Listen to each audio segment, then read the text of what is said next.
All praises to the Most High Heavenly Father, His glorious Son. Shouts out to all the brothers and sisters. You know, those Israelite brothers and sisters, those that are near, those that are far off. Yeah, after pondering that thing, I got to keep that introduction in there. Those Israelite brothers and sisters that are near are those that come to understand through the use of Scripture and through the systematic things that have transpired in this world, namely in this westernized hemisphere, from the standpoint of slavery, that the descendants of the slaves are indeed Abraham's children. Those are brothers and sisters that are far off, that are near. Our brothers and sisters that are far off, or our brothers and sisters that still reside in the constructs of Christianity and Islam, who have only dealt with a particular part of the book, and they are still in the absence of that knowledge of who they are. So they classify themselves or call themselves by a name that is not theirs. And so to those brothers and sisters, you have to understand that when we're dealing with brothers and sisters that are far off, it's not a strike against anybody that calls themselves a Christian. It's just simply trying to get brothers to identify with the fact that Christian does not identify you from a national standpoint, okay? Because as we said before, you have Chinese Christians, you got Japanese Christians, you got Russian Christians, you got Negro Christians, you got European Christians, you got all of these different people that call themselves by this name of Christian. Well, Twitware, if you don't have no sound, I check your phone. Ain't nothing wrong with mine on this end. So like we said, is that every other people on the planet can identify themselves from a national standpoint. You know, they can say European, they can say I'm Chinese, I'm Mexican, I'm Italian, I'm German, I'm French, I'm Irish. But what can a Negro call himself? He still don't have no name, and Christian does not identify him from a national standpoint, and neither does being Muslim. That does not identify you from a national standpoint, because you have Chinese Muslims, you have Russian Muslims, you have Japanese Muslims, you have all of these different, because these religious constructs have spread throughout the whole world. And all of those people, even though they're part of these religious constructs, or they may classify themselves as a Christian or as a Muslim, when it comes to the Negro, you still don't have no name as it relates to a national identity. But we know that according, for my Christian brothers, for my Islamic brothers, we know according to the scriptures, the words of the Messiah in Luke 21st chapter, verses 20 through 24, says that they would fall, the children of Israel, the house of Jerusalem, the house of Judah, they would fall by the edge of the sword, they would flee into Africa, they would then be led away as captives into all nations.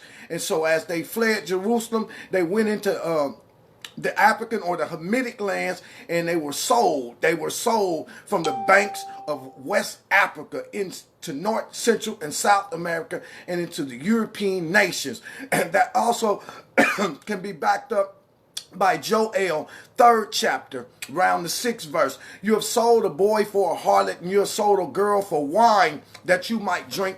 And the children of Jerusalem and the children of Judah have you sold in the hands of the Grecians, who are Europeans, the European nations. So these things, when we start tracking our movement and backing up from slavery, we end up on the banks of West Africa, but we were not associated with the banks of West Africa. Okay, well, there's Sister Laverne. Say, all of the people on here that can hear me, put a 7 up in here. Because maybe it's something that Facebook is doing with my sound. I see Brother Tweet where it said he can't hear. Sister Laverne says she can't hear. Is there anybody on this thread that can hear me? If you can hear me, put a 7 up in there.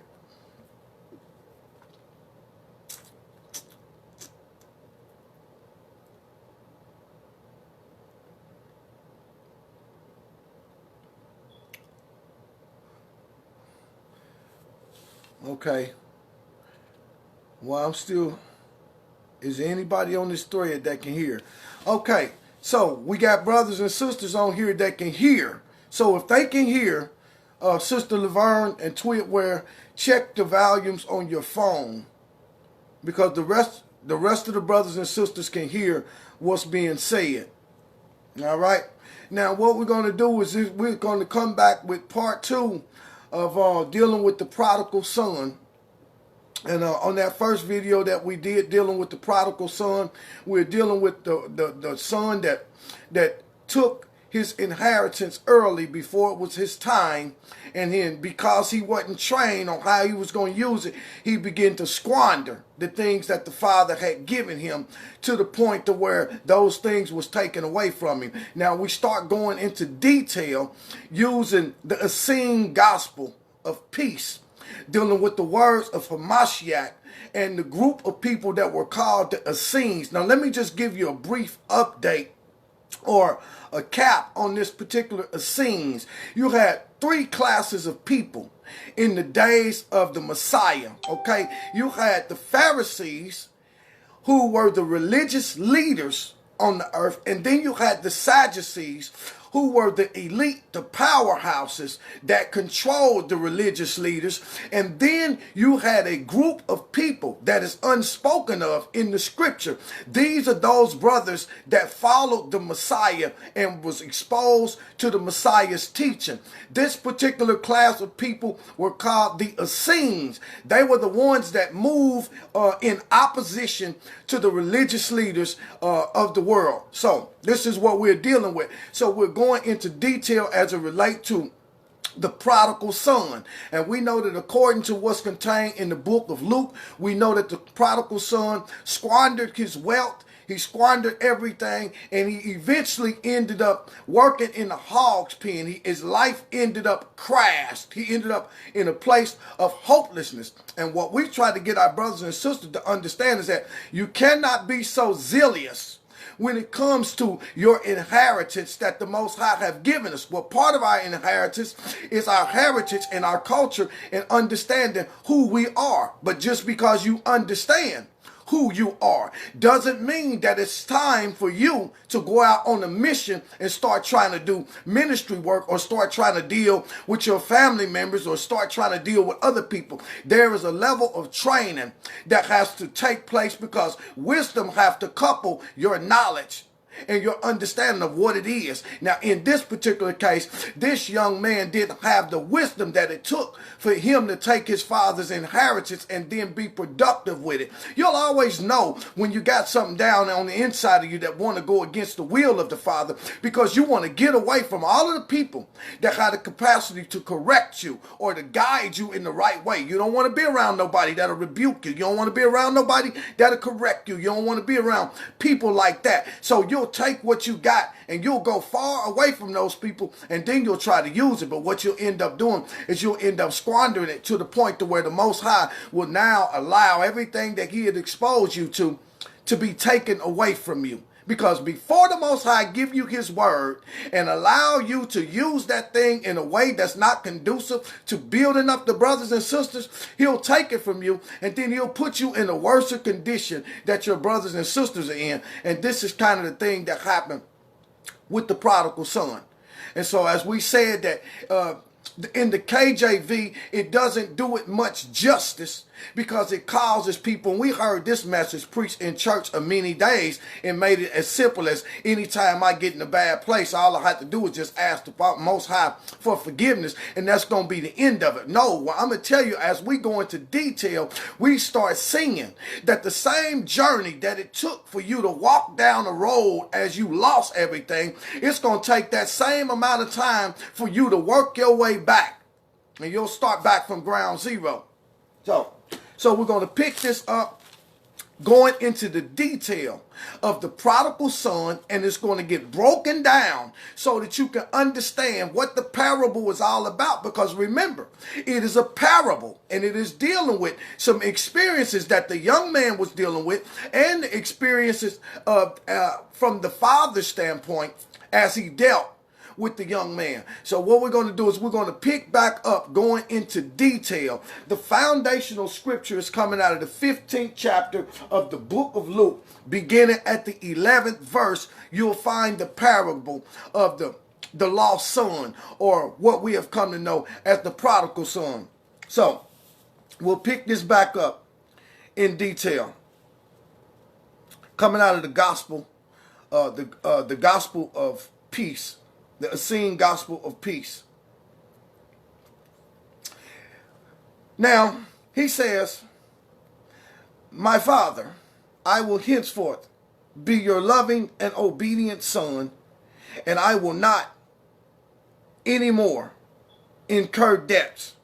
For I know that their payment is hard, because once he got into a certain place, his father refused to pay his debts anymore. And we established the point how in many times, even in this physical world, when people know that your people have money, they'll do things for you that they wouldn't normally do because they know that your people will come and rescue you.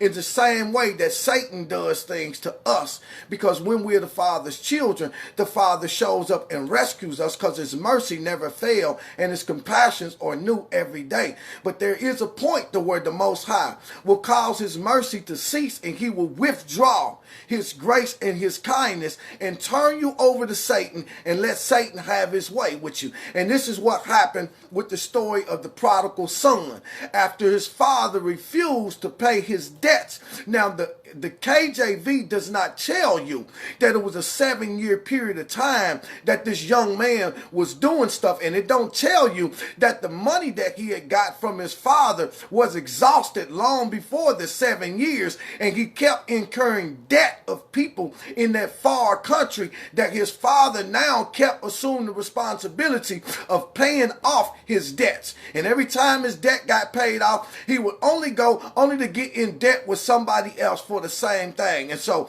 now he is begging and pleading because he have came to a place in his life to where he feel like the father ain't no longer hearing me. I don't know if somebody might be in that position right now where you feel like the father ain't no longer hearing you. You don't know what you're going to do. Maybe sometime the Most High trying to get you to learn a lesson, a valuable lesson of personal accountability, obedience, and discipline. So he says, and he went to his father's field and watched every day over the work of his father's laborers. And he never made his laborers work hard, for he remembered his own heavy labor. This is the sign of a change of heart. When you come to the end of your rope and you see the Most High do something grand and miraculous for you, you come to the end of your rope and you understand, if you pull me out of this, I ain't never going to go back. This is the last and final time. But sometimes it takes for us to get in some bad situations before that happens. Now here he is restored back. And now he is back in the field over his father's servants. And he said, as he dealt with those servants, he never allowed them to work extremely hard past what they were able to do. And the reason why is because he remembered the condition that he was in when he was up under the foot of the enemies of this world. This is a warning to many of the brothers that think just because you found out that you are Israel gives you some type of right or some type of special privileges to deal with brothers and sisters however you see fit. But here you better remember from where the Most High brought you from. It's in you remembering where you were at before you came in contact with the information or the truth. When you remember where you was at before the Most High came and got you. When we ended the video, I was saying to myself, I would like home. Now we got some young, like my grandchildren. They ain't never been exposed to many things, so I'm not talking about them. I'm talking about the people that are grown, the people that have grown that's in the world right now dealing with each other. I want to see how many people can come on here right now and tell me that they never put up a Christmas tree, that they never wrapped a Christmas gift, that they never ate Thanksgiving turkey, that they never dressed up in a Halloween costume or celebrating those things. I know that there are a level of people that can do this, but these are the young, extremely young men and women. I want to see how many people, by way of putting a 7 on the screen, can say that they have never done these things. Now, I'm just using these for an example. You see? Because we have many brothers and sisters out here that as soon as the Most High bless you to get over something, you forget that not so long ago you were guilty of the same sins and the same crimes against the Most High, but you will not deal with your brothers and sisters from that standpoint. Let the truth be told, 95% of the grown people that are on this thread watching these videos have been guilty of the same identical things that they are throwing rocks and being hard on their brothers and sisters for. Well, you ain't been in a bad enough position, because when you get in a bad enough position, you will remember every detail. You remember every bad thing, every bad hang up, every sin. You will remember every shortcoming that the Most High ever saved you from, and that will teach you, I bet not, deal treacherously with my brother in this manner. Well, when the prodigal son had a change of heart, he became a great blessing because he remembered where the Most High had brought him from. Let's keep going. He said, and the years passed, and the father's possessions increased ever more and more beneath his hand. For the blessings of his father was upon his labor. And slowly he gave back tenfold to his father all that he had squandered in 7 years. You see, the father had been coming after his rescue for 7 whole years. The father had been begging him. The father had been pleading with him. The father had been doing all of this to turn around. For some of us, he's been begging. He's been pleading for 7, for 10, for 15, for 20 years, pleading with us to turn around and forgiving us in the process. He said, but when this son had a change of heart, he now began to walk by the things that he knew and be obedient to the Father. And year by year passed, and he did nothing but increase. Here is the one that have a delight in the Most High's law, and in his law he meditates day and night. And after this he shall be like a tree planted by the rivers of water that will bring forth fruit in its season. And now it is the prodigal son's season of fruitfulness, and this is where we at. And he eventually paid his father back everything that he had squandered. And this is what I want to tell some of the brothers and sisters. Sometimes it ain't good enough just for you to ask for forgiveness, ask for the Most High to have mercy. Sometimes the Most High wants you to pay me back what you owe. Pay me back what you owe. Because if your heart generally changed, and everything that you are seeking is seeking to please me. We're seeking to please the will of the Father. And whatever it is that we are motivated and driven to do, it will be because of the goodness that the Most High have shown toward us. And we are giving it back. Thine be the kingdom. Thine be the glory. Thine be the power forever and ever. So when you look at the Lord's Prayer, or the Lord's Prayer, how he told the disciples, it was our Father who art in heaven. Holy is your name. Thy kingdom come. That means he's sending something so your will can be done. Give us this day. That means we asking for something, our daily bread. And forgive us of our trespasses. We're constantly getting from the Most High. But at some point the Most High said, when you going to pay me back? When you going to pay me back? Thine is the kingdom. When you going to pay me back? When I'm going to get that glory out of your life? That for all of them things that I've done for you. Thine is the glory, thine is the power, thine is the kingdom. Everything belongs to you. So now the prodigal son is sending it back up to his father. And when we get to that point, here's what the father said. And he said unto him, my son, I see that my possessions are good in your hands. I give you all my cattle, in my house, my lands, and my treasures. Let all this be your heritage. Continue increasing it, that I may have delight in you. And that's what the Most High is saying to some of us. And when we can be trusted with the inheritance, because as we stated before, I say, therefore, Galatians 4th chapter, that the heir, as long as he is a child, is different in no way from a servant or a slave, even though he's Lord over everything.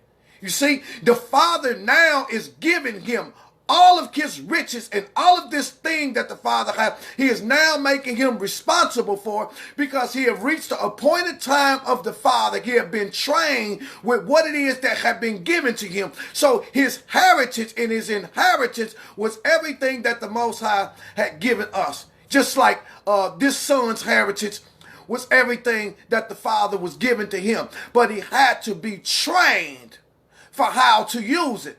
And sometimes our training comes through going in uncomfortable circumstances and uncomfortable places so that we can learn valuable lessons that will teach us not to squander. You see, the Father's word are the riches in spirit. They are his riches. And we'll take the Father's word and use it loosely or any kind of way. Everything has to be conducive to building the Father's people and working in the Father's vineyard. And when the Most High can trust us with his word, with his understanding, with his wisdom, then he'll release everything that belongs to him into the hands of the one that is able to be responsible. Now, a precept to that is like a kingdom of heaven is like a landowner that went to a far-off journey, and then he left his stuff in the hands of 3 people. One he gave 1 talent, another he gave 2 talents, another he gave 5. When he returned, the one that he gave 5 doubled those, and he made 10. He said, "Well done, good and faithful servant. He that is faithful over little shall be made ruler over much." So be blessed.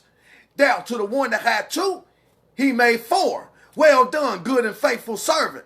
To he who is faithful over a few things, I'll make him ruler over to many things." To one, he gave 1.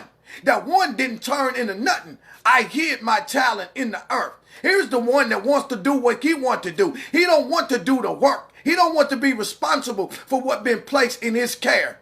He said, okay, he that have not even what he have shall be taken away from me. Give me back my 1 talent and give that talent to the one that got 5 and let him do what he gonna do. But as for you, you curse into everlasting judgment.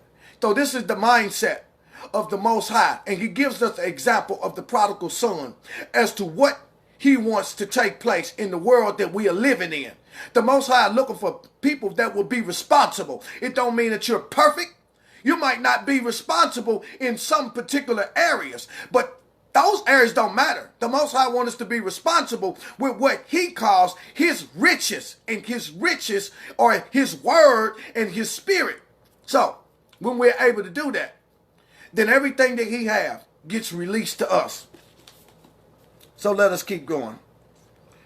And the Father said he'd given everything over to the Son, and may the Son continue to increase so that the Father can find delight in him. He says, "And when the Son had received his inheritance from his Father, he forgave their debts to all his debtors, who could not pay him. For he did not forget that his debt also had been forgiven, when he could not pay it.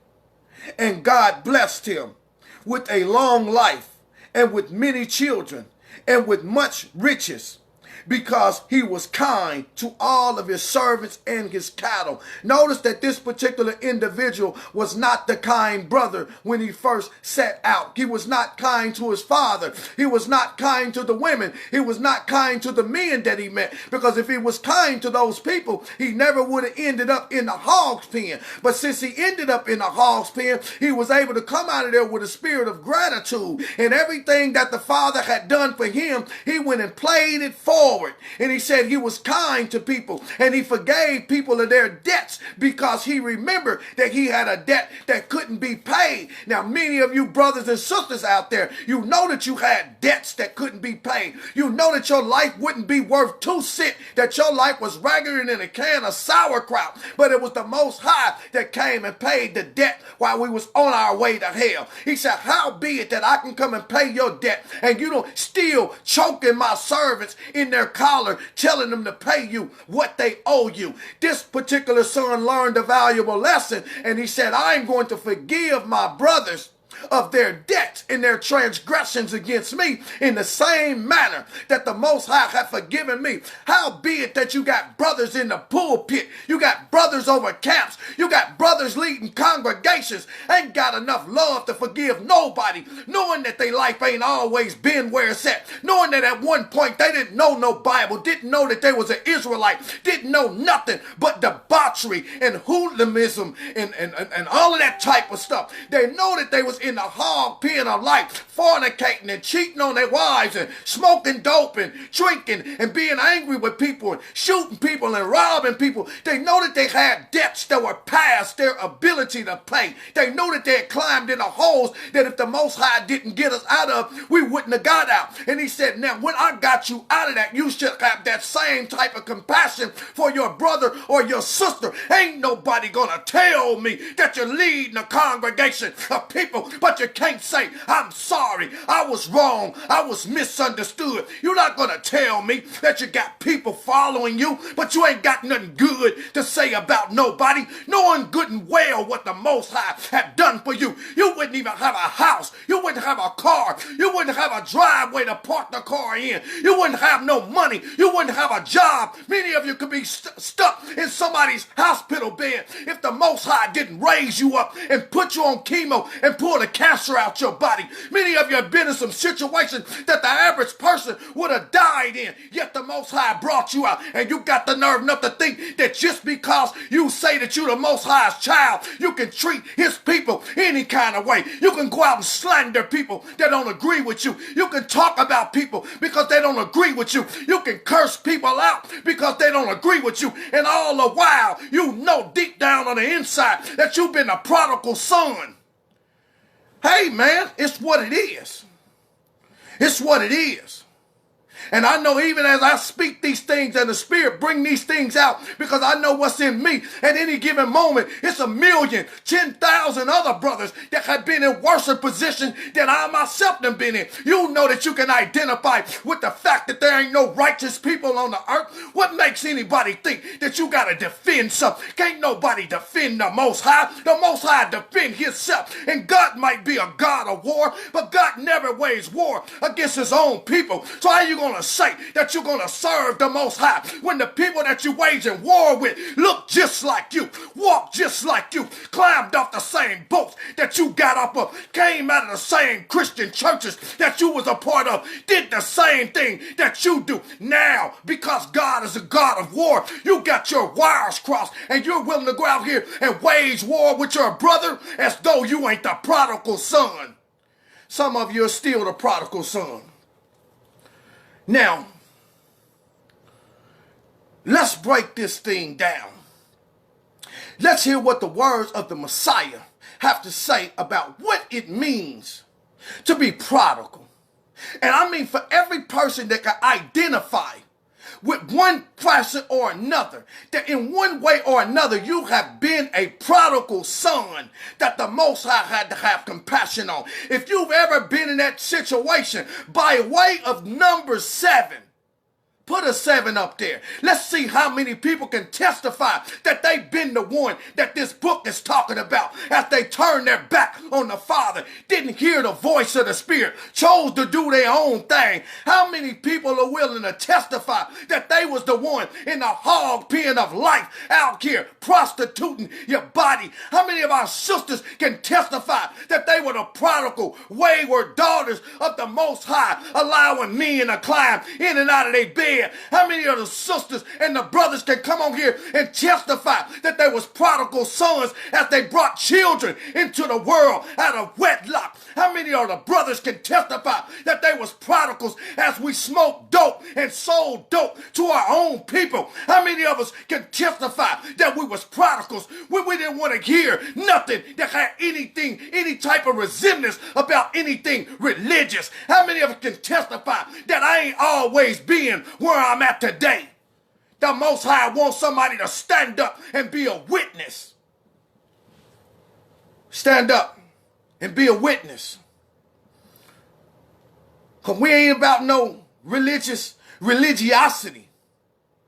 The Spirit of the Lord go to and fro through the earth. He looking for a man. He looking for a man that can identify with the fact that I was the one in the hog pen. I was the one that was in trouble. I was the one that squandered everything. I was the one that fell out with my mother, fell out with my aunties, fell out with my uncle, fell out with my brothers and sisters, fell out with all of the people around me that the Most High gave me to love. How many people can testify that they were the prodigal sons that the book is speaking about? that the Most High showed his favor on. It's time out for everybody want to be right. Everybody want to be right.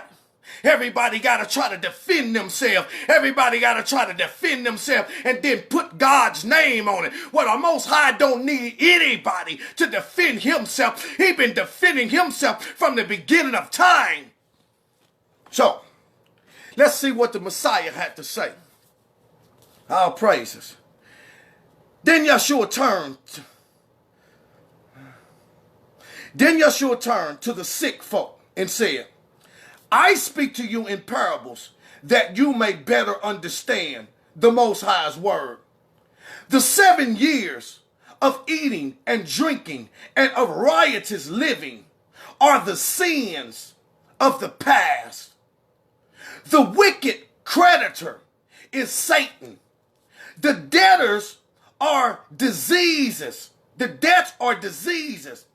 The heavy labor is pains. The prodigal son, he is you, yourselves. Because at some point, all of us have found ourselves in this position to where we were sick with the sin that we didn't have the ability to get ourselves out of. That's why when you start dealing with the so-called apostle and looking at some of his letters in the 8th chapter of Romans, it said, likewise, the Spirit helps us with our infirmities or our sickness. For we know not to pray, we don't know what to pray for as we ought. But the Spirit itself makes intercession for us with moanings and groanings that cannot be uttered. And he that searcheth the heart, that's the Most High. He know what the mind of the Spirit is because he sent the Spirit into the world. For the Spirit makes intercession for us according to the will of the saints. So the Most High is dealing with them. And he said to the sick folk, I speak to you in parables that you may better understand the Most High's word. The 7 years of eating, drinking, and riotousness. The 7 years of eating, drinking, and riotous living are the sins of the past. That's our sickness. Because that's what we was doing. That's our sickness. But the key word is that of the past. There are things that the Spirit had made intercession to the Most High on behalf of the saints. Because of the purpose that the Most High have set for our life, he didn't just leave us there. He said these 7 years of eating, drinking, and riotous living represent what I brought you out of, the sins of your past. He says the wicked creditor is Satan, because that is the one that was bringing us into bondage. When the Most High delivered us from something, he had delivered us from the hands of Satan, and there had been a debt paid in order for us to be delivered. So you have some places in the Bible that declare that we have been bought with the price. If you think that the Most High had bought you with a price because you couldn't get loose from the wicked creditor, which was Satan, who does your life belong to? When you are bought, your life don't belong to the thing or wherever it was that you were at. When you are bought with the price, that means that you now belong to somebody else. You belong to the person that bought you. So how are you going to say that you're doing ministry or you're doing the work of the Most High when you don't understand that your life don't no longer belong to you? So therefore, son of man, when you come to serve the Most High, set thy heart aright. Prepare thy soul for temptation and constantly endure, and make not haste in time of trouble, but cleave to him. And whatsoever come upon you, take it cheerfully, that you may be increased at your last end. You know what? All that's dealing with sacrifice, because you no longer belong to yourself. But we have so many brothers that don't understand. We say that the Most High pulled us out. We say the Most High pulled us out, but nobody can say anything to us. We have not learned how to take anything cheerfully, because we won't allow the one that purchased us to have full ownership of the thing that he has purchased. That's something to think about. The depths we incur are diseases. The heavy labor is the pain that comes through the things that we experience in life. There are repercussions to everything. That's why these things are here. The prodigal son, he is yourselves. The payment of the debt is the casting from you of your devils and diseases, and the healing of your body. The bag of silver received from the Father is the liberating power of the angels. And the Father is God. The Father's possession. The Father's possessions are earth and heaven. The servants of the Father are the angels. The Father's field is the world, which is changed into the kingdom of heaven. If the Son of Man work thereon together with the angels of the heavenly Father, for I tell you, it is better that the Son should obey his Father and keep watch over his Father's servants in the field, than that he should become a debtor of the wicked creditor and toil and sweat in the selfdom to repay all of his debts. You see, every now and then, we need some brothers to be able to identify with where the Most High brought them from and who they were before the Most High brought them. You see, when I start dealing with that Christmas thing and all that stuff, and I take full advantage of these holidays, not because they are not pagan, not because they are not heathen, but because they move our brothers into places that they ought not be in. So when I ask brothers, come on here and tell me that you ain't never put up a Christmas tree. Tell me that you ain't never gave your a Christmas gift to your children. Tell me that you ain't never done these things. If you can't come on there and tell me that you ain't never done these things, when it comes to the people that have not been exposed to these things, better to keep your mouth closed than to climb out of the hog's pen all smelly and nasty and dirty, and then get over there to the Father's kingdom and act like you ain't been doing right all of your life. I want to encourage some of the brothers and sisters that you would do a little bit more. I think that was a good simplistic story. It has some good details that was going to come out of it. I rarely fight with people and I rarely argue with people. That was a point that I did. I used to. That was a point that I did. There's only one thing that kind of gets up under my skin in these days, and that is when brothers come to steal the word away from the Most High. That's somebody that comes while we in the midst of making a video or something like that, and somebody come with some nonsense as a means to distract people.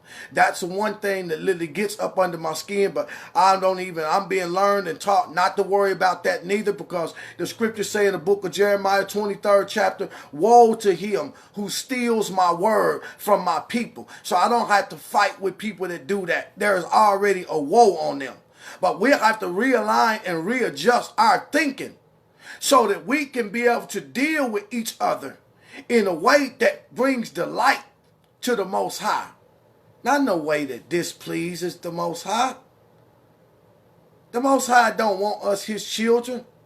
Soon as, not to say that Most High is everywhere at the same time, but like a parent that leaves the house As soon as the parent leave the house, the kids are in an uproar. They can't get along about nothing. They fighting, they breaking stuff, and they turning over stuff. When the parent get back home, they are mad because of what transpired.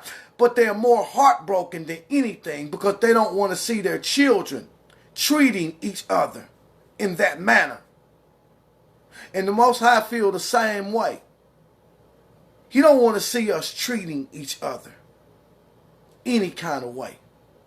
If you can't say nothing to people without hurting them or breaking them down, but some things is better not to say nothing. But these things have to be intentional and they have to be on purpose. And when you got one of those type of mindsets, I don't compromise. I got to let the word of God go forth. It's a two-edged sword. But it cuts both ways. And how do you handle it? When the word of God comes at you, raw and uncut, how do you handle it? You see, many of the same brothers and the same people that have that type of mindset, we do some videos and we start pulling out certain things and they get in their feelings like you wouldn't believe. And it come to tell you, you wielding a sword that got another edge on it. But you yourself, you ain't learned how to get hit with a knife and don't flinch. A false balance is an abomination with the Most High. And a false balance is where you'll be gentle with somebody that's guilty of doing the same thing because you feel a certain type of way about them. And then you'll be extremely hard on another person that's doing the same thing that you don't feel the same way about. That is a false balance. A false balance is also when you know that the Most High have dealt gracefully and graciously with you, and you refuse to be that way with your brother or your sister. You are operating now in abominable thing because he that searcheth the heart, he knows what's down in there already. The prodigal son, the story of the prodigal son come to teach us some valuable lessons. Because if that son would have got up out the hog's pen or the place that he was at and his mind wasn't changed, the father wouldn't have never got him out. He would have let him stay right there. You see? When we get up out of these places, our mind's supposed to change. And I ain't going into it too much, but we have a lot of brothers and sisters that according to the way we see things going on social media and the way that they acting, they're causing the people that have coming back to their heritage to become a laughing stock. They become a laughing stock. They laughed about you when you called yourself a Christian because they knew you wasn't a Christian. So they laughed at you. But now that you call yourself Israel, when the world sees the way that the so-called Israelite, and I am saying you ain't Israel, you're Jacob. But when they see the way that the Jacobites are conducting themselves, they become the laughing stock of the world. That you can be proud to declare, I'm Israel, I'm Israel, I'm Israel. But you doing the same thing that Israel done. I don't know what Bible many of y'all reading.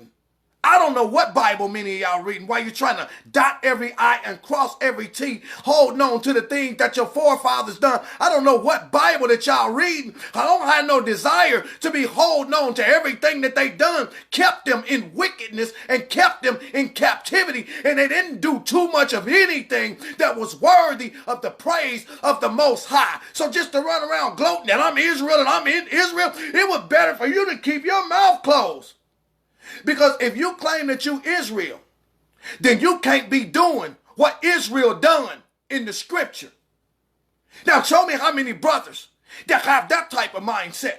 Because what I see is everybody wanting to do what Israel done. I want to keep this. I want to keep that. I want to dot this. I want to dot that. But when Yeshua HaMashiach came on the scene, what he was doing moved direct opposition to the things that the forefathers were doing. That's why he was murdered. You tell me. Show me something different then. Oh, I'm Israel. I'm Israel. We the chosen people. Chosen for what?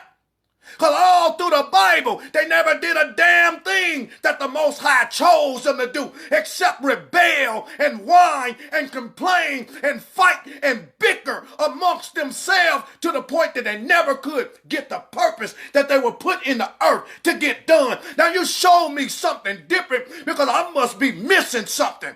Coming out of Egypt, going right into Babylonian captivity, coming out of Babylonian captivity, going right into Medo-Persia captivity, coming out of there, going right into Greek captivity, Assyrian captivity, Roman captivity. Now you showed me something that was righteous about what your forefathers was doing while you're focusing on the Torah this, the Torah that. Oh yeah, the Torah is there. The Torah is there. And there are good things in the Torah. But you showed me where your forefathers ever did anything that the Most High told them to do.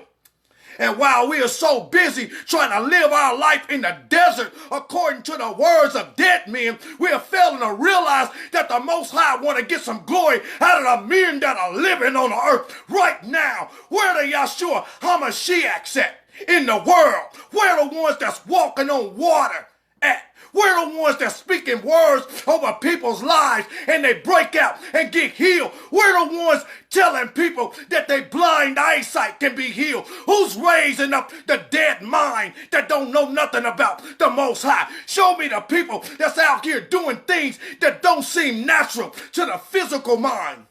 Let's see. Because I didn't see Israel doing any of that.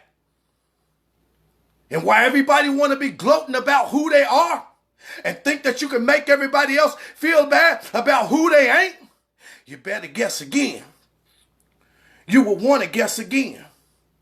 Because the earth is the Most High's, the fullness thereof. The people in it and everything else that is in this world belongs to Him. Nobody got no monopoly on the Most High. Nobody got no monopoly on the Most High. I don't care. Just because you Israel, that don't mean you got no monopoly on nothing. Especially if you're not doing what Israel was put here to do. Christian, you ain't got no monopoly on nothing. The church made people feel like they had a monopoly on something. Well, if you ain't a part of the church, then everybody's going to hell. You need a covering over you. Why the heck I need a wicked joker, a wicked sinful man that's in the hog pen of life trying to cover me? You can't cover me with nothing. We better cover ourselves. Our Islamic brothers, the same thing. You don't have no monopoly on nothing. Don't nobody have no monopoly on the air that you are breathing. You ain't got no monopoly over the sight that the Most High give you, the ability to hear, the ability to think. You don't have no monopoly on the oxygen that gets pumped through your body. You don't have no monopoly over anything that belongs to the Most High. So why would anybody walk around with some type of arrogance as though they are the grand sum total of the Most High's will and they know all it is to know? There are a whole number of different things that we can go into that will show people that you've been a prodigal. The problem is, how do you get people to be able to identify with the fact that I've been the prodigal and be able to admit it? Because if you can admit that you've been the prodigal, then guess what? You don't have no excuse in the world except but to treat your brother right. Let me go to a scripture right quick. I said I wasn't going to get fired up, but I can't do it. Let me show you something. You see? Now, the Most High, I'm a father. I got 4 children. I got 4 children and I got 8 grandchildren and I got 1 on the way. My children don't have no monopoly over their daddy. I expect the same thing from each one of them. Do they all do it? Nope, they don't all do it. But that's okay. Because the ones that do obedient and walk in what they supposed to, then their rewards will be great. they will get rewarded as one that's walking in that way. Well, somebody came along and said, well, I do the same for all of them. Well, that's your problem. I ain't doing the same for all of them. I'm doing the same thing for all of them based on the level of obedience that they have toward the things that I am commanding them to do. Watch this here. We ain't got no prodigals out there. Watch this. Therefore, this is Romans 2nd chapter. Thou art inexcusable, O man, whoever you are, that judges another. For wherein you judge another man, you condemn yourself, for you have been guilty of the same things. You see? But I got brothers that we grew up that went to Islam, which is fine with me. I knock no man for what they believe. A man's fate is between him and his God. But we have brothers that went to Islam, and one of the first things that they learned in Islam is that Muslims didn't eat pork. So they stopped eating pork. No problem with that. No problem with that. Because if that's what you believe, and it moves you to stop doing that, it's no problem. Here's the problem. You're without an excuse. If before you came into that truth, you ate pork and you stopped eating pork as a means of responding to the truth that you had understood. But before you got that truth, you did eat pork. You are without excuse if you go and start being condemnatory or judgmental to a man that's eating a pork chop or a man that's eating some chitlins. You have a condemnation spirit toward him. You have already condemned yourself because you have been guilty of committing the same sin. You're without excuse. When you come into Israelite heritage, many of our brothers, they don't eat pork neither. Okay? Our Muslim brothers quit eating pork long before because most of us were still in the construct of Christianity. But when we came out of that construct, we stopped eating pork too. And every time you turn around, somebody got a post about somebody eating pork or got something to say about somebody that's eating pork that ain't never been exposed to the truth that you've been exposed to. And while you're looking at the one with the pork chop, it's really you that have condemned yourself because you yourself have been guilty of the same thing. And we can use these scenarios in 100 different ways as we deal with our brothers and sisters that are out here doing ministry. As we look at the preachers and the pastors in the world that are standing in the pulpit and try to declare to people on a regular basis what they should be doing, what they shouldn't be doing, who's going to hell and who's going to heaven, failing to understand that just yesterday they was in the same spot. But people don't want to tell you that. They don't want to be reminded of the shameful things in their own life that caused the Most High to move on their behalf. But it's much easier to remind people of the shameful things in their life that they have not overcame yet. And the Most High ain't pleased with that.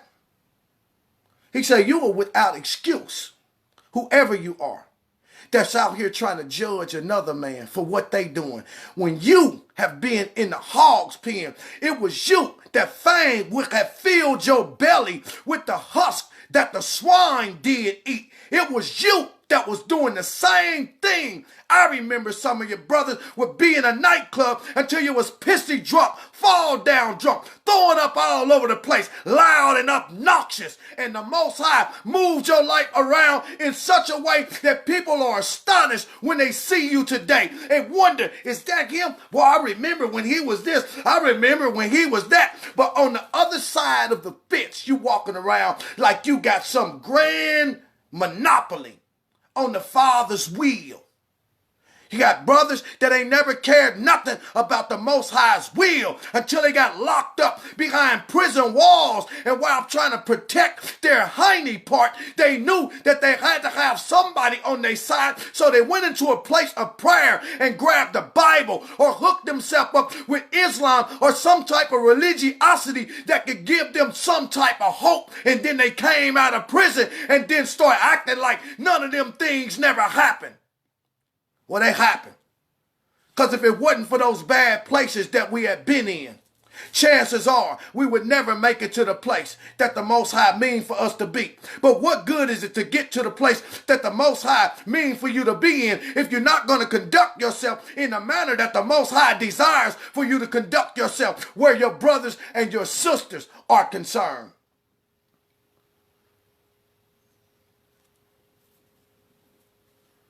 You're without excuse, whoever you are, if you're dealing with this type of foolishness. You see? You know why? Because all of the many places that represent the hog pen of life that we come from, brothers and sisters are still there. The field is the world. You are the light of the world. How you going to be the light of the world when you trying to duck and dodge the field? I remember some brothers when we used to be in church. Yeah, you got to shun the very appearance of evil. You got to shun the very appearance. Well, if that's what it means, that's what it means to put a light up under a bush. You trying to shun the very appearance of evil. How you gonna do that when you got to go into the field to work? You got to go into the world to work. And in the world is all of the places that represent the different types of hog pens. How you going to do it? You tell me. You're not going to do it with no self-righteous spirit. As we stated before, you don't light a candle and walk around in the daylight unless somebody think that you're crazy. But this is what we do, and this is how it is when you only want to be associated with people that see things like you, know things like you know. You don't want to deal with nobody that don't know what you know because you can't be impressive enough. Or you don't want to deal with nobody that don't know what you know because you're a child and you have not learned how to use your inheritance in a way that it can become beneficiary to your brother and sisters who are still classified as a servant.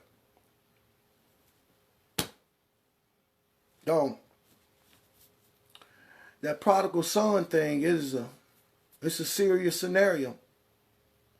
And all of us, everybody that can put their key in a door, everybody that lives in a house, everybody that got a roof over their house, in some form or some small closet of your life, you still the prodigal. In some area of your life, the Most High is still saying, come on out of that hog pen, boy. Come on out of that. Come on out of that. Come on out of that. See, you can fool men, but you can't fool the spirit. Everybody that has a roof over their head has a closet in their life where they're still a prodigal. You know when you're a prodigal, when you got to get out of the bed every morning and ask the Most High to have mercy.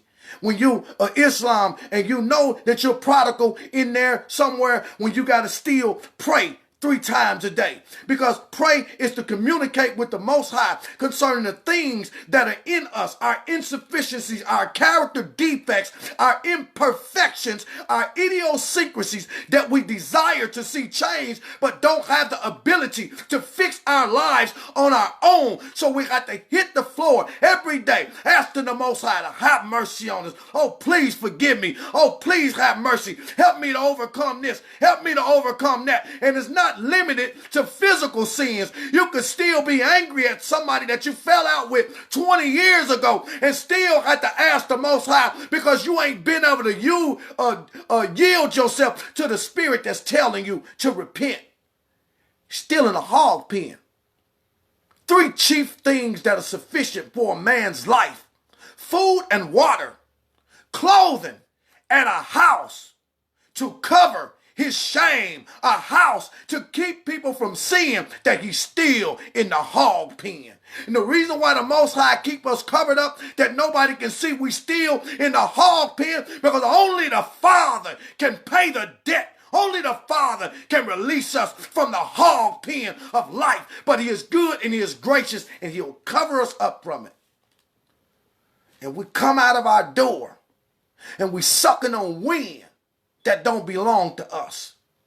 We smelling air and breathing in oxygen that don't belong to us. We walking on limbs and we hearing and we seeing and our heart is beating and all of these things are taking place. They have nothing to do with us. And you'll walk right over there and look at your brother in a detestable manner. I'll be stuck right here. I'll be stuck right here.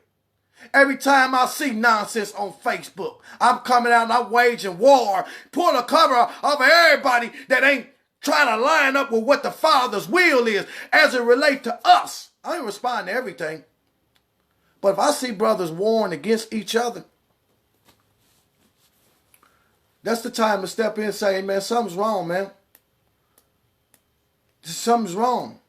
Because even if we got problems with our brothers, then the battle don't belong to us. The battle is the Most High. Sometimes you just have to go in there and do battle on your knees. Just go and do battle on your knees. You say you love the Father? Why? I want to see. You say you love the Father? Some of you look at some of these arguments, some of these things going on, and then you ask yourself this question. Do you think that them brothers is praying in their closet for the one that they're arguing with? Do you think that they crying real tears and stretched out prostrate in the floor, praying to the Most High for the one that they're having a disagreement with, for the one that they don't like, for the one that's being slandered? Do you think that they're dropping real tears and real eye water to the Most High, even if they classify them as wicked? A wicked man could be changed because at one particular point, this prodigal son was living a life of wickedness. Yet the Father heard him when he came to himself and raised him up out of the place that he was in. And you can't tell me that just because somebody is acting wicked or doing something wicked today, that the Most High don't hear the cries of his people and won't change their life. He will change their life if we are able to do what he asked us to do. He said, okay. You see? He said, okay. If your brother ain't right, it's your fault. It's your fault. The only reason why our brothers and sisters ain't right is because we refuse to deal with the plank that's in our eye. When we go to the Most High, we're able to identify with the fact that, hey, I'm in a hog pen. This area here, that while I'm looking at my brother, this area right here is still out of balance. I don't want to deal with that. Just let me deal with my brother. The Most High said, you get that plank out of your eye. You come to your senses and come to yourself where you at, and you let me raise you up from there and then give you my blessing, and then you can go over there and be able to help your brother. Every last one of our brothers that's in trouble from a spiritual standpoint, they're in trouble because we have failed to live up to the responsibility that's been put in our care. And it ain't gonna be enough for all that talking, because you love without words. Love not with words, but love indeed. So we can quit all that talking. Some people might hear it. Some people might listen to it. But I ain't doing it. So I'll be dang on, boy, to be out here trying to run somebody down. I still got breakthroughs that I need the Most High. I want to see in my life. Oh, Father, I want to see some breakthroughs in my life. That means if I want to see a breakthrough, that means there's some areas of my life that could be made better. There's some areas of my life that could be overcame. There's some areas of my life that need a little help from the Most High. So if that be the case with me, then guess what? Whatever it is, give, and it shall be given to you. Pressed down, shaken together, and running over, shall men give good things unto your bosom. Whatever it is that you need from the Most High, he said you go and give it to your brother. If you need some help, you go and give some support to your sick brother. If you need money, go and find a way to bless your brother with what it is that he needs. You need some marriage stuff, you go and encourage another struggling married couple. But whatever it is that you need, you're going to invest that time and that energy into the thing that somebody else is doing. And as you building them up and raising them up, I'll be raising you up. It's what you call, you take care of my business and I'll take care of yours. So that's what I want to see. I want to see people building each other up. I know I'm messed up. I know I ain't got it all together.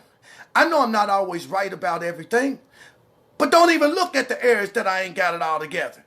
Pray about it. And then come back and encourage me. You're going to be all right. You're going to be all right. You're going to be all right, elder. You're going to be all right. The Most High going to bless you. Hang in there. Hang in there. I got some brothers around that do that. They see the videos and everything, and they come every now and then and say, you're going to be all right. Don't worry about what you're going through. It might be a struggle, but you're going to be all right. You just keep on doing what you're doing. Keep on looking out for the Father's people. Keep on doing that. See, that's what the brothers and the sisters need, instead of always trying to find something to harp on what they doing or what they ain't doing. So what? So what they ain't doing it? Don't focus on what they ain't doing. Focus on what the Most High have the power to do for them. And in the process, that power he will be using on your life. Because just like the prodigal son, when he showed the Most High that the heart that he had now was for his father's people, his father released to him everything that he had. When we can show the Most High that everything that he does for us is for his people, he will release everything to us because he knows that he can trust us with it. You had another brother in the house, he never left the house, yet he didn't end up with nothing. Yeah. He didn't end up with nothing. Because here it say that prodigal son, the father put him over everything and gave him charge over everything. But he had a brother in the house that despised him. Because he felt like, oh, see, that brother that despised him, they're my Israelite brothers. They're my Israelite brothers right there. You ain't the prodigal. You're the brother that's the despiser of what he's done for the prodigal. You're a despiser. We make manifest the things that in the scripture. And you shall serve your enemies in want of all those things. Why? You're the brother that was in the house, closely connected to the Most High, his chosen vessel.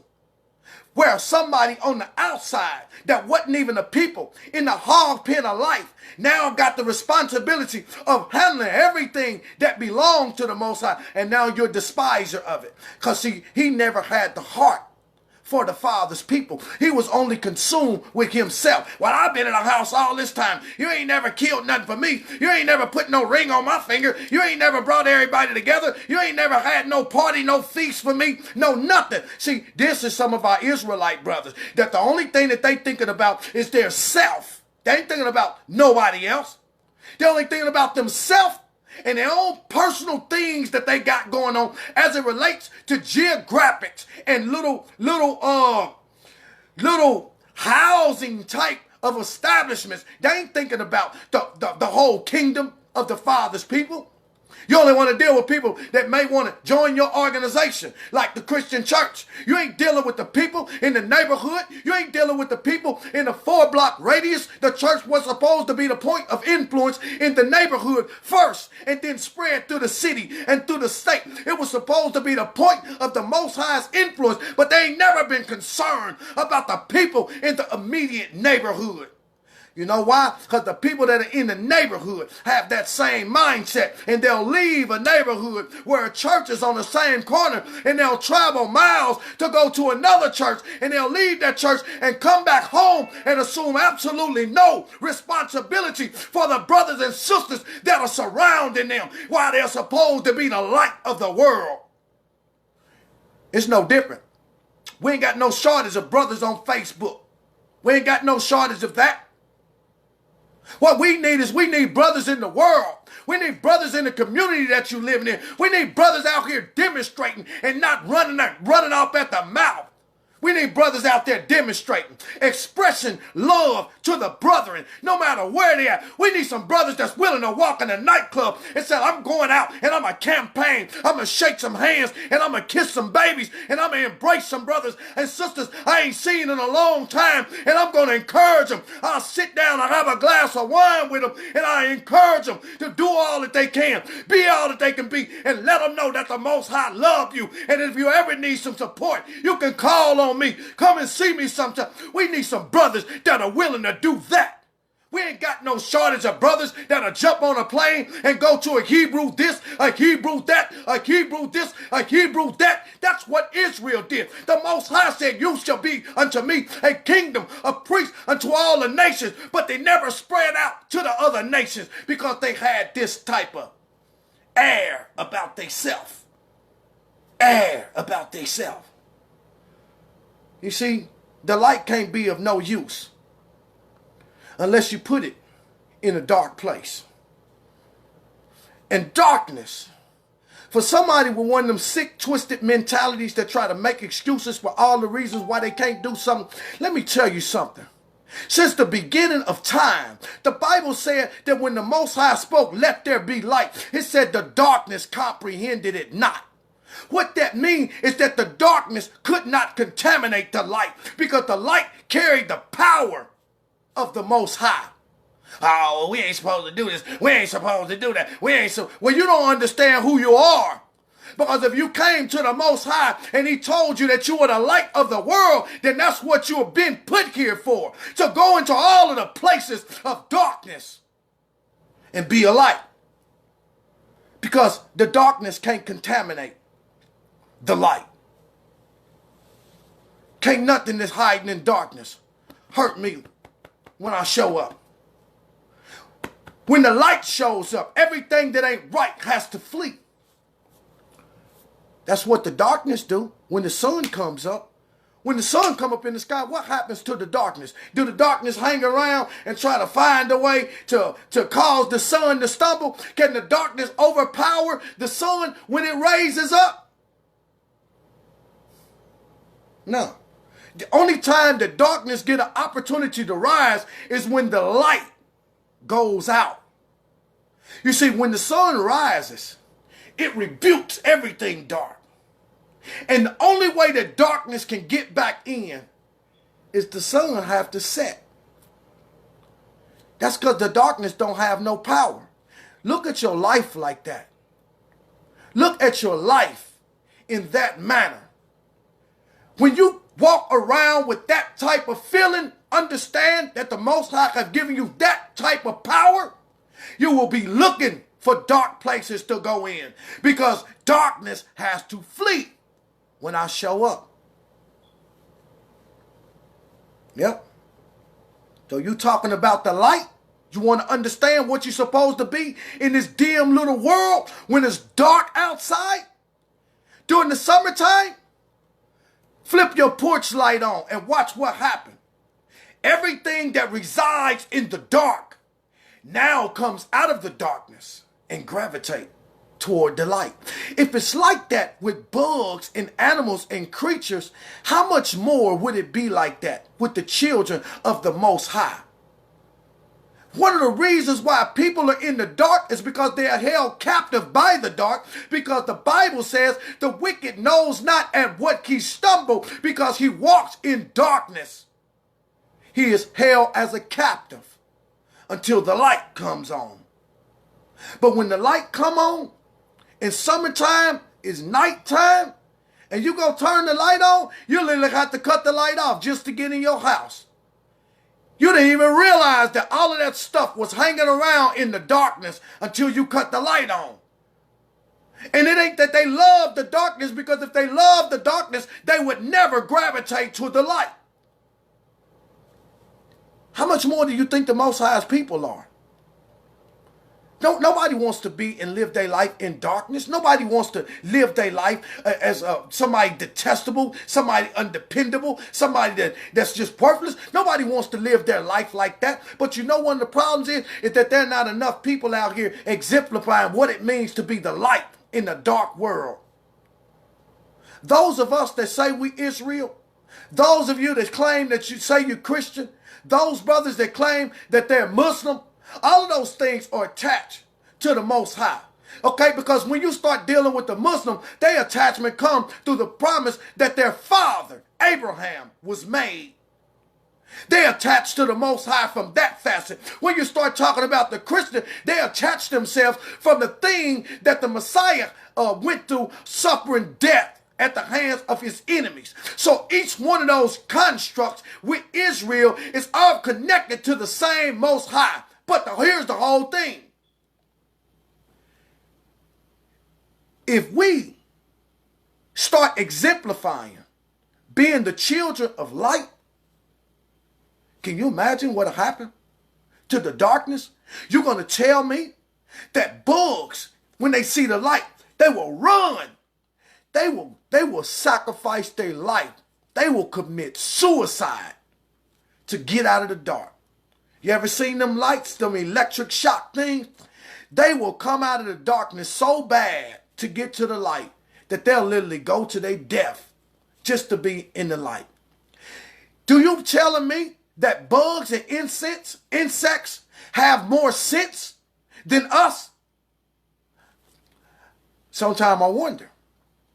Because if a bug wants to be out of darkness so bad that he'll go to electric light to his death, what they say about us? You see, our brothers and sisters that still hung up on holidays and things like that, they are in the dark. But they don't come out of the dark with words. They come out of the dark when they see light. Book of Proverbs say wisdom makes a man's face to shine. When you have an understanding of the Most High's purpose and we understand the Father's righteousness, it said that wisdom causes a man's face to shine. When you start talking about something shining, you're talking about a light being put on you that people can see. And when the light come on, things just gravitate towards you. Because it shows you that everything that's in the dark don't want to be in the dark. But in order for it to come out of the dark, it must see the light. That's my challenge to the brothers and sisters that are watching these videos. Pray that the Most High will restore us back to what he made our forefather Adam in the beginning. They were children of light. That's what the Messiah came to do. John said it best. In him was life, and the life that was in him would become the light that was in men. When we yield ourselves unto the will of the Most High and follow in the footsteps of Hamashiach and taking that life of him upon us, we become the light in this world that now brings light to our brothers and sisters in the darkness. It will not be your ability to quote scripture that bring them out of the dark. It will not be your collection of books. It will not be your knowledge. It will be not be your understanding. It will be the life of Hamashiach operate in you, in his love and in his compassion and in his grace and his mercy and his long suffering and his love for his people that will cause people to see that light and be drawn to you. And that's what the Most High said. Through love and kindness have I drawn thee unto me. Now, if I had to ask the question, and I'll ask it, but I ain't going to look for no answer. When we look at social media, how many brothers do we see operating according to the life that was in the Messiah that drew people unto him through love in kindness? I'll leave you with that question. Shalom.